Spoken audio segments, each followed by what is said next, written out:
ETV అభిరుచి ప్రేక్షకులందరికీ శ్రీరామనవమి శుభాకాంక్షలు. ఒక కొడుకు గురించి చెప్పాలి అంటే రాముల వారి గురించి చెప్తారు, ఒక అన్న గురించి చెప్పాలి అంటే రాముడి గురించి చెప్తారు, అలాగే ఒక తండ్రి గురించి చెప్పాలి అంటే రాముడి గురించి చెప్తారు, భర్త గురించి చెప్పాలి అన్న రాముడి గురించే చెప్తారు. ఎందుకు అంటే రామావతారంలో అన్ని క్యారెక్టర్స్ గురించి అసలు మనిషి ఎలా ఉండాలి అనే దాన్ని మనం రాముడి దగ్గర చూసి నేర్చుకుంటాం. అంతేకాదండి, ధర్మం అనగానే మనకి రామపాలన గుర్తొస్తుంది. అందుకే ప్రతి దానికి ఎగ్జాంపుల్ని రాముడిని తీసుకుంటామండి.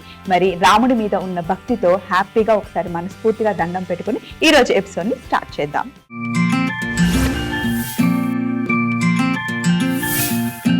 ఈ రోజు ఫస్ట్ మనం పెసరపప్పు బుబ్బడాలు తయారు చేస్తున్నాం. దానికోసం నిత్య మనకి మెయిల్ రాశారు. హలో మీకోసం. హాయ్ నిత్య, ముందుగా మీకు శ్రీరామనవమి శుభాకాంక్షలు. నేను మొన్న ఒక కుకింగ్ బుక్ చూశాను.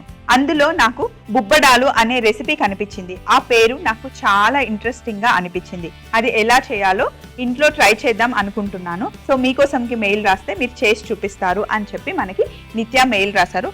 తప్పకుండా అండి, చాలా అంటే ట్రెడిషనల్ రెసిపీ అన్నమాట, చాలా మందికి తెలియదు. పెసరపప్పు బుబ్బడాలు తయారీ విధానంకి కావలసిన పదార్థాలన్నీ మనం రెడీగా పెట్టుకుని వంట చేద్దాం.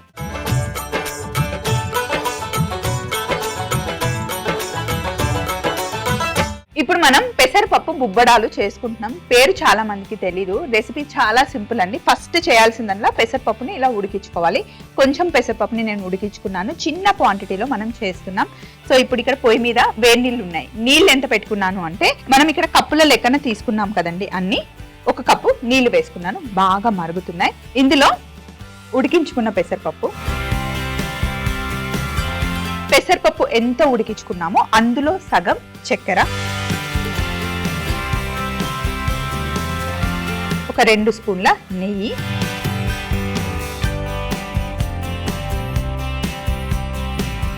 ఇప్పుడు ఒకసారి బాగా మంచి మిక్స్ చేసుకుందాం. విసుకుంటే ఈజీగా అయిపోతుంది.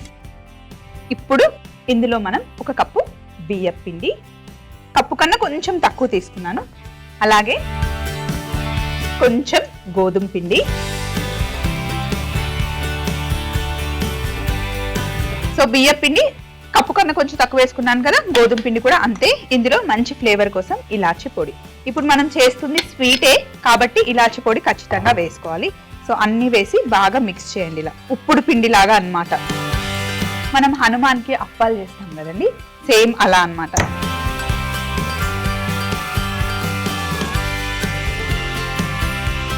బౌల్ తీసుకొని ఇందులో పిండిని వేసేసుకున్నాం. కాస్త చల్లగా అవ్వాలి, చల్లగా అయిన తర్వాత చేసేసుకోవచ్చు. కాస్త చల్లగా అయిన తర్వాత బుబ్బడాలు చేసుకోవచ్చు. పిండి వేడి వేడిగా ఉన్నప్పుడు మటుకి చేయి పెట్టకండి.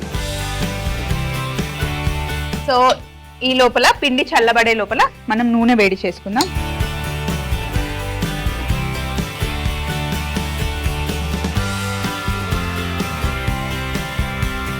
ఇప్పుడు మంచిగా మెత్తగా చేసుకోవాలి. ఇలా కాస్త వాటర్ తీసుకుంటే మంచిగా వస్తుంది.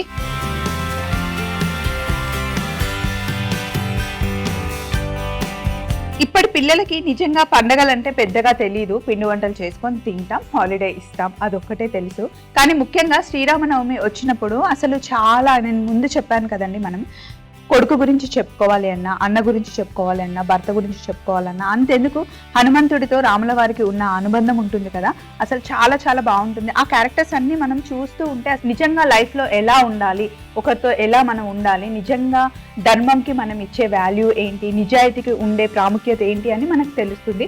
అవి మన పిల్లలకి కూడా మనం చూపించాలి. ముఖ్యంగా రామాయణంకి వచ్చేసరికి హనుమాన్ని పిల్లలందరూ చాలా ఇష్టపడతారు కాబట్టి మీరు రామాయణంని చూపించండి. వచ్చేది ఎలాగో హాలిడేస్ కాబట్టి కూర్చొని పిల్లలకి పండుగల గురించి చెప్పండి. ప్రతి పండుగని పిల్లలతో టైం స్పెండ్ చేయడానికి మీరు చాలా, అంటే కుదిరినా కుదరకపోయినా కొంచెం టైం పిల్లల కోసం పెడితే కనుక బాగుంటుందని నా ఉద్దేశం. ఇప్పుడు గురించి నాకు తెలియదు, కానీ నేను చిన్నగా ఉన్నప్పుడు మాది మెదక్ దగ్గర చందంపేట, చాలా చిన్న ఊరు, అంటే అటు సైడ్ ఉన్న వాళ్ళకి తెలుస్తుంది. అప్పుడు శ్రీరామనవమిని ఎలా చేసేవారంటే కళ్యాణం చేసేవారు. అయితే వాళ్ళ క్యారెక్టర్స్ ఊర్లో ఉన్న వాళ్ళు అంటే స్టేజ్ మీద నటిస్తారు కదా, వాళ్ళని నాటకాలు వేసే వాళ్ళు ఉంటారు కదా, వాళ్ళ క్యారెక్టర్స్ వేసుకుని వెనకాల విగ్రహాల వెనకాల కూర్చొని మొత్తం కళ్యాణం జరిగేంత వరకు వాళ్ళు అక్కడే ఉండేవాళ్ళు. కళ్యాణం అయిపోయిన తర్వాత అసలు ఊరంతా ఎంత అంటే సంబరాలు జరుపుకునే వాళ్ళు అనమాట. ఈవినింగ్ జాతర చేసేవాళ్ళు, ఈవినింగ్ వరకు ఆ క్యారెక్టర్స్ లో వాళ్ళు అలాగే ఉండేవాళ్ళు అనమాట. మేము చిన్నప్పుడు వాళ్ళతో ఫొటోస్ తీయించుకునే వాళ్ళం. అవి నేను మా పిల్లలకి చెప్తాను, చూపిస్తాను కూడా ఇప్పటికీ. సో మీకు అలాంటి ఎక్స్పీరియన్స్ ఏమైనా ఉంటే, ఊర్లలో అలాంటివి ఏమైనా జరిగితే పిల్లలతో మంచిగా చెప్పండి. ఒకవేళ మీకు అలాంటివి ఏం లేదు, మేము సిటీలోనే ఉన్నామంటే మీ అమ్మమ్మలు, తాతలు, లేకపోతే అమ్మలు ఉంటారు కదా, వాళ్ళతో అయినా చెప్పించండి. నిజంగా వాళ్ళకి అర్థమవుతుంది. అంటే క్యారెక్టర్స్ చూపిస్తూ చెప్పామనుకోండి ఇంకా ఈజీగా వాళ్ళకి అర్థమవుతుంది. సో ఇప్పుడు ఇలా కొంచెం చేతికి నీళ్ళు అద్దుకొని రౌండ్గా ఫస్ట్ ఇలా ఉండలు చేసుకోండి. కొన్ని ప్లేసెస్లో హనుమంతుడికి మెడలో దండలాకు కూడా వేస్తారు. కొంతమంది పెసరపప్పు వేస్తారు, వేయరు. పెసరపప్పు వేస్తే ఆ రోజే ఫినిష్ చేసేయాలన్నమాట. నైవేద్యం పెడితే దండలు వేస్తే కనుక ఒక 2 రోజులు ఉండేలాగా, అంటే మీరు మొత్తం మిగతా ప్రాసెస్ అంతా సేమ్, పెసరపప్పు ఒక్కటి స్కిప్ చేయండి. కొంతమంది ఏమో బెల్లం పాకం పట్టి చేస్తారు.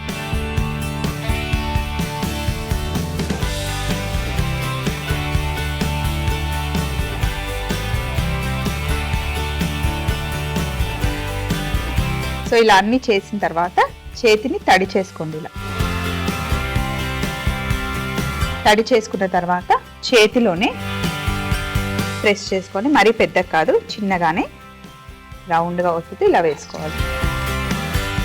చేతికి తడి మటికి ఖచ్చితంగా ఉండాలి, లేకపోతే అంటుకుపోతుంది. కలర్ కూడా త్వరగా వచ్చేస్తుంది, చక్కెర వేసాం కాబట్టి.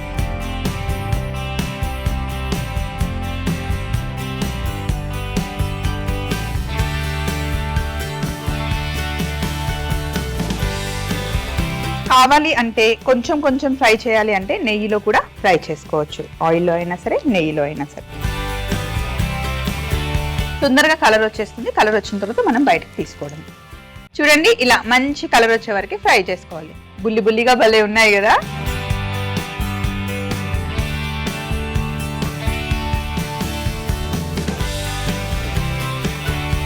పెసర బుబ్బడాలు రెడీ అయిపోయాయి. కొంచెం ఆయిల్ లాగేసిన తర్వాత మనం ప్లేట్లోకి తీసుకుందాం.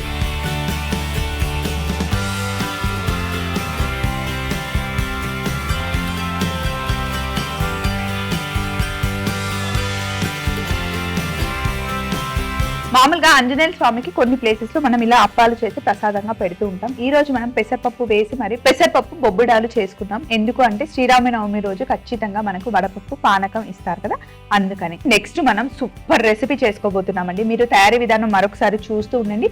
నెక్స్ట్ రెసిపీకి కావాల్సిన మెయిల్ చదువుకొని కావాల్సిన పదార్థాలు పెట్టుకోండి. పెసరపప్పు బొబ్బిడాలు తయారీ విధానం. ముందుగా ఉడుకుతున్న నీళ్ళల్లో ఉడికించిన పెసరపప్పు, చక్కెర, నెయ్యి, బియ్యం పిండి, గోధుమ పిండి, ఇలాచి పొడి వేసి బాగా మిక్స్ చేసుకుని బౌల్లోకి తీసుకొని కాస్త చల్లగా అయిన తర్వాత పిండిలాగా సాఫ్ట్ గా చేసుకోవాలి. తరువాత చేతిలోకి చిన్న ముద్ద తీసుకొని రౌండ్ గా ఒత్తుకొని వేడి నూనెలో వేసి మంచి కలర్ వచ్చే వరకు ఫ్రై చేసుకుంటే పెసరపప్పు బొబ్బిడాలు రెడీ అవుతాయి. ఈ రోజు సెకండ్ రెసిపీ చాలా ఇంట్రెస్టింగ్ రెసిపీ. ఆవ పెట్టిన మామిడికాయ అన్నం అండి. అసలు సీజన్ వచ్చేసింది, మంచి మామిడికాయ పచ్చళ్ళు మనం తయారు చేస్తూ ఉంటాం. చక్కగా ఫస్ట్ అమ్మ ఇంట్లో మామిడికాయ పచ్చడి పెట్టిందంటే తీసి డబ్బాలో పెట్టిన వెంటనే ఆ గిన్నెలో వేడి అన్నం వేసుకొని కలిపి చెల్లెళ్ళు అందరం మంచిగా ఎంజాయ్ చేసేవాళ్ళం. ఇది ప్రతి ఒక్కరి ఇంట్లో జరుగుతుంది అండ్ ప్రతి ఒక్కరు ఇష్టంగా తింటారు కదా. సో ఈ రోజు మనం అదే రెసిపీ చేయబోతున్నాము, కొంచెం డిఫరెంట్ స్టైల్లో. దానికోసం మనకి మెయిల్ రాసింది పావని. హలో స్వప్నక్క. హాయ్ పావని. సమ్మర్ వచ్చింది అంటే మామిడికాయలు వస్తాయి కదా. మామిడికాయలు ఇష్టం ఉండని వాళ్ళు ఎవరుంటారు చెప్పండి. నాకైతే మామిడికాయ అంటే చాలా ఇష్టం. నాకు మామిడికాయతో ఏదైనా డిఫరెంట్ రెసిపీ చేసి చూపించండి స్వప్నక్క అని చెప్పి మనకి పావని రాశారు. ఎన్నిసార్లు రోజు ఆవకాయ తిన్నా కూడా మనకి బోర్ కొట్టదు. నాకైతే అస్సలు బోర్ కొట్టదు. అయితే ఆవకాయ పెట్టుకున్న తర్వాత బయటనే పెట్టేస్తారు కొంతమంది, కానీ ఫ్రిడ్జ్ లో పెట్టారనుకోండి సంవత్సరం మొత్తం ఆవకాయ కలర్ చేంజ్ అవ్వకుండా ఉంటుంది, టేస్ట్ కూడా అస్సలు చేంజ్ అవ్వదు. సో ఇప్పటి నుండి ఫ్రిడ్జ్ లో పెట్టుకోవడానికి ట్రై చేయండి. అయితే మనం ఆవ పెట్టిన మామిడికాయ అన్నం ఎలా చేయాలో చూపిస్తాను, చూడండి.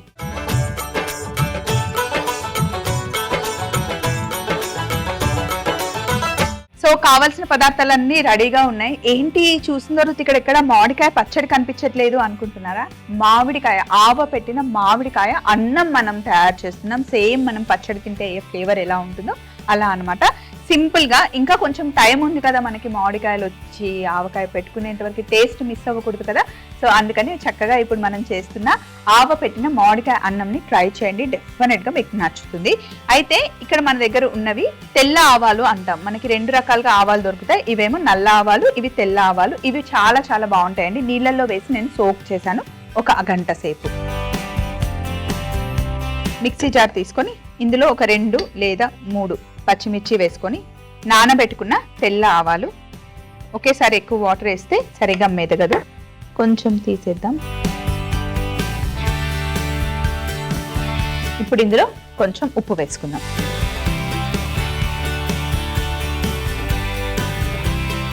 ఉప్పు వేసి దీన్ని మనం మిక్సీ పట్టుకోవాలి. ఇలా కాస్త మిక్సీ పట్టుకున్న తర్వాత ఇంకా మిగిలిన ఈ ఆవాల నీళ్లు వేసేసి ఇప్పుడు మంచిగా పేస్ట్ చేసుకోండి. ఇలా పేస్ట్ చేసుకున్న తర్వాత పొయ్యి మీద కడాయి పెట్టుకొని ఇందులో మనం నువ్వుల నూనె వేసుకుంటున్నాం.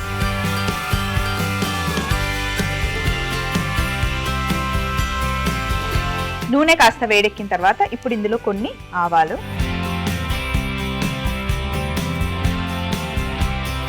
తాలింపు మటుకి చాలా ఎక్కువ వేసుకోవాలి. అలాగే ఒక గుప్పెడు పల్లీలు,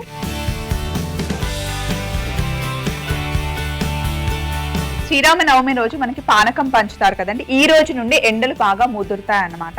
సో పానకం తాగడం వల్ల వంటికి చలవ చేస్తుంది. నానబెట్టిన బెల్లంలో మిరియాలు, ఇలాచీలు, కొంచెం సొంటి పొడి కూడా వేసి బాగా కలుపుకొని అది మనం తాగితే ఇంకా చల్లగా అయితే కనుక చాలా బాగుంటుంది. కుదిరితే కుండలో చేసుకోండి, లేదంటే కాసేపు ఫ్రిడ్జ్ లో పెట్టుకొని తాగితే కనుక పానకం సూపర్ గా ఉంటుందండి. అండ్ చాలా మందికి తెలియదు, కొంతమంది వేడి అనుకుంటారు, బట్ పానకం తాగడం వల్ల చలవ చేస్తుంది. అందుకే రాముల వారి కళ్యాణంకి వెళ్ళినప్పుడు మనకి పంచుతారనమాట. అంతేకాకుండా రాముల వారికి పానకం అంటే చాలా ఇష్టం. శనగపప్పు, కాస్త మినప్పప్పు వేసుకోవాలి.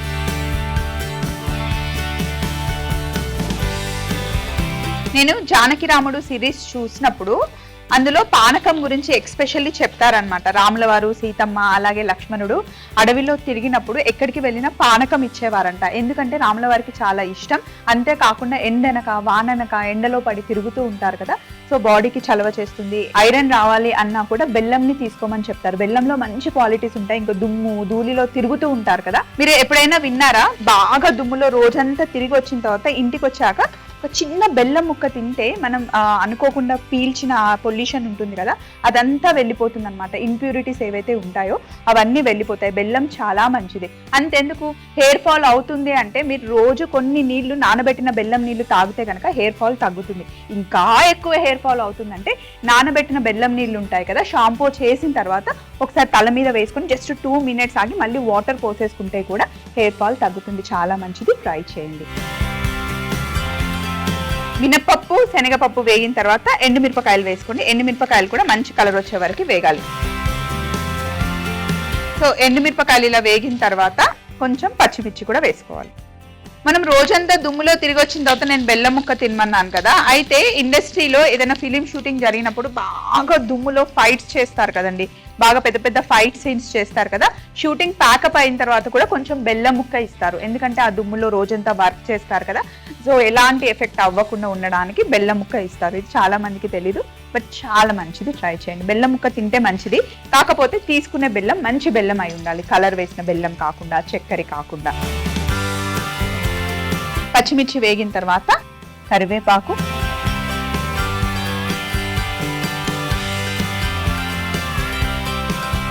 స్టవ్ ఆఫ్ చేసేసాను.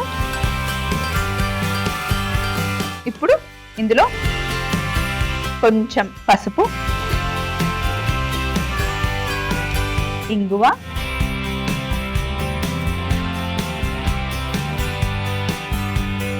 వేసాం కదా. ఇప్పుడు మామిడికాయ తురుము వేసేయండి. ఒక పెద్ద మామిడికాయని తురుముకున్నాను. స్టవ్ ఆఫ్ చేసిన తర్వాతనే వేసి బాగా కలపండి.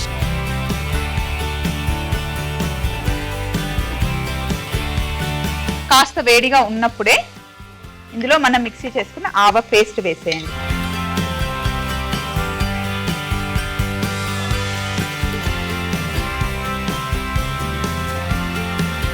ఆవ పేస్ట్ లో వేసిన ఉప్పు సరిపోదు, కొంచెమే వేసాను నేను. మళ్ళీ మనం కొంచెం ఉప్పు వేసుకోవాలి.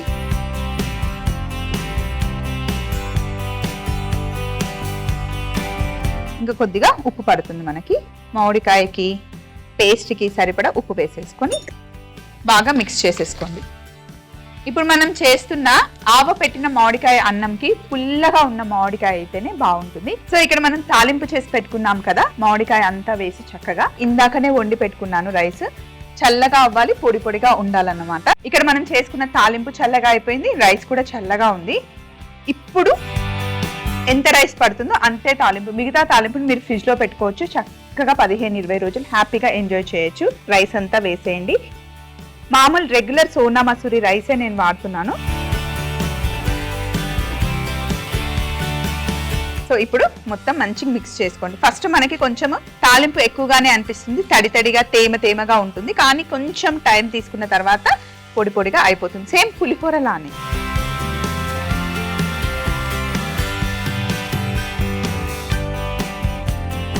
ఇంట్లో ఏ పండగ జరిగినా, ఏ దేవుడికైనా, మన దేవుళ్ళందరికీ పులిహోర ఖచ్చితంగా చేస్తామండి.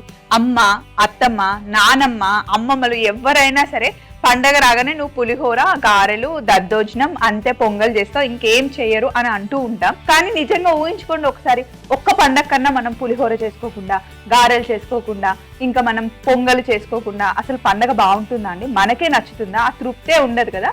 నిజంగా మనం చేసే ప్రసాదాలు కరెక్ట్ వేలో చేసుకుంటే చాలా హెల్దీ రెసిపీస్ అండి. టేస్టీ రెసిపీస్, హెల్దీ రెసిపీస్, ఏదైనా సరే కరెక్ట్ మోతాదులో చేస్తే చాలా బాగుంటుంది. చిన్నప్పుడు మా నాన్నమ్మ ఎప్పుడు ఒక విషయం చెప్పేదన్నమాట. మనం అంటూ ఉంటాం కదా, ఇది తినొద్దు, అది తినొద్దు, ఇది తినడం మంచిది కాదు, అది తినడం మంచిది కాదు అని. మా నాన్నమ్మ ఏం చెప్పేదంటే, ఏదైనా సరే మితం తప్పితే అమృతమైన విషమే. కరెక్ట్ మోతాదులో మనం ఎంత తినాలో అంతే క్వాంటిటీలో తింటే ఏదైనా మంచిదే అండి. సో మనం చేసుకునే రెసిపీస్ ఏవైనా సరే కరెక్ట్ రెసిపీలో, కరెక్ట్ ప్రాసెస్లో చేసుకుంటే బాగుంటుంది. ముఖ్యంగా ప్రసాదాల విషయానికి, పులిహోర విషయానికి వస్తే కనుక, మీరు మామిడికాయ పులిహోర తీసుకున్నారనుకోండి, ఇందులో మంచి సి విటమిన్ ఉంటుంది మనకి. అలాగే మనం పల్లీలు వేసుకుంటాం, పల్లీల్ని కొంచెం నూనెలో మనం రోస్ట్ చేస్తాం, చాలా టేస్టీగా ఉంటాయి అండ్ ప్రోటీన్ వచ్చేస్తుంది. అందులోనే శనగపప్పు వేసుకుంటాం, మినపప్పు వేసుకుంటాం, కరివేపాకు వేసుకుంటాం, పచ్చిమిర్చి వేసుకుంటాం. ఇవన్నీ మనకి సింపుల్ రెసిపీస్, తిని అలవాటు అయిపోయాయి. కానీ ఇందులో చాలా పెద్ద హిస్టరీ ఉందండి, ఒకసారి చదవండి తెలుస్తుంది. సో మనం చక్కగా చేసేసుకున్నాం ఆవ పెట్టిన మామిడికాయ అన్నం. ఎంత కలర్ఫుల్ గా ఉందో అంతే టేస్టీగా ఉంటుంది. కాకపోతే ఇలా డైరెక్ట్ గా తీసి ప్లేట్లో వేయకుండా చక్కగా అరటాకు పెట్టుకొని అందులో వడ్డించుకుందాం.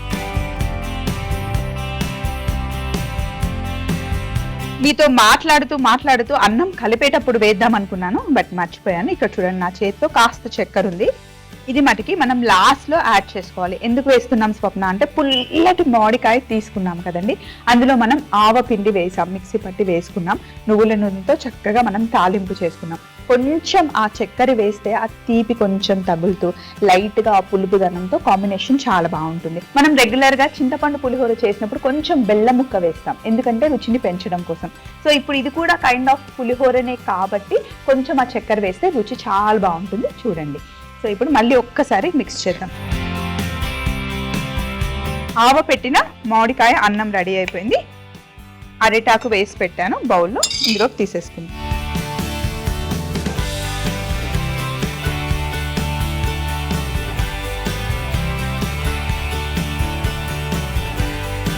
సో చూడండి, ఆవ పెట్టిన మామిడికాయ అన్నం రెడీ అయిపోయింది. సో మీరు తయారీ విధానం చూస్తూ ఉండండి. ముందు మనం చేసి పెట్టుకున్న పెసరపప్పు బుబ్బడాలు తెచ్చేసుకున్నాం. ఆవ పెట్టిన మామిడి అన్నం తయారీ విధానం: ముందుగా మిక్సీ జార్లో పచ్చిమిర్చి, నానబెట్టిన తెల్ల ఆవాలు, ఉప్పు వేసి కొంచెం నీళ్లు వేసి పేస్ట్ చేసుకుని పక్కన పెట్టుకోవాలి. తరువాత ఒక బాండిలో నువ్వుల నూనె వేడి చేసుకుని ఆవాలు, పల్లీలు, శనగపప్పు, మినప్పప్పు, ఎండుమిర్చి, పచ్చిమిర్చి, కరివేపాకు, పసుపు, ఇంగువ, మామిడికాయ తురుము, ఆవ పేస్ట్ కూడా వేసి కలిపి కాస్త చల్లగా అయిన తర్వాత ముందుగా వండుకొని చల్లార్చుకున్న అన్నంని వేసి కాస్త పంచదార వేసి మరొకసారి కలుపుకొని బౌల్లోకి తీసుకుంటే ఎంతో రుచికరమైన ఆవ పెట్టిన మామిడి అన్నం రెడీ అవుతుంది. చక్కగా 2 ట్రెడిషనల్ వంటకాలు తయారు చేసుకున్నాం కదా. మరి రామనవమి అంటే ఈ మాత్రం ఉండాలి. ఈ రోజు నుండి సమ్మర్ లో కుదిరినప్పుడల్లా పానకం తయారు చేస్తూ ఉండండి, పిల్లలకి ఇవ్వండి. మంచి బెల్లం తీసుకొచ్చి అందులో ఇలాచి పొడి, మిరియాల పొడి, శొంఠి పొడి వేసి ఇవ్వండి, పిల్లలకి నచ్చుతుంది. మీరు ఇస్తూ ఉంటేనే వాళ్ళకి అర్థమవుతుంది అనమాట. టేస్ట్ ఒకసారి తెలిస్తే ఖచ్చితంగా వాళ్ళు ఇష్టపడతారు. సమ్మర్ ఆహారాన్ని చాలా చాలా జాగ్రత్తగా చూసుకోండి. పిల్లలకి బయటకు వెళ్ళేసి వచ్చిన తర్వాత కొబ్బరి బొండా నీళ్ళు ఇవ్వండి, లేదా బయట ఎండలో ఆడి వచ్చిన తర్వాత కొంచెం వాళ్ళకి అలసిపోతే కనుక ఉల్లిపాయని కట్ చేసి 2 ముక్కలు తల మీద పెట్టి కాసేపు అలా ఉంచండి. వాటర్ ఎక్కువ తాగించండి. ఇలాంటి మంచి వంటకాలు కావాలి అంటే మీకు మా అడ్రస్ కావాలి కదా, నోట్ చేసుకోండి. ETV Abhiruchi channel, SP3 building, Eenadu television private limited, Ramoji film city, Hyderabad 501512. మీరు మెయిల్ చేయాలంటే మా ఈమెయిల్ ID meekosam@mallemala.com. షో ముగించే ముందు మరొకసారి ఈటీవీ అభిరుచి ప్రేక్షకులందరికీ శ్రీరామనవమి శుభాకాంక్షలు.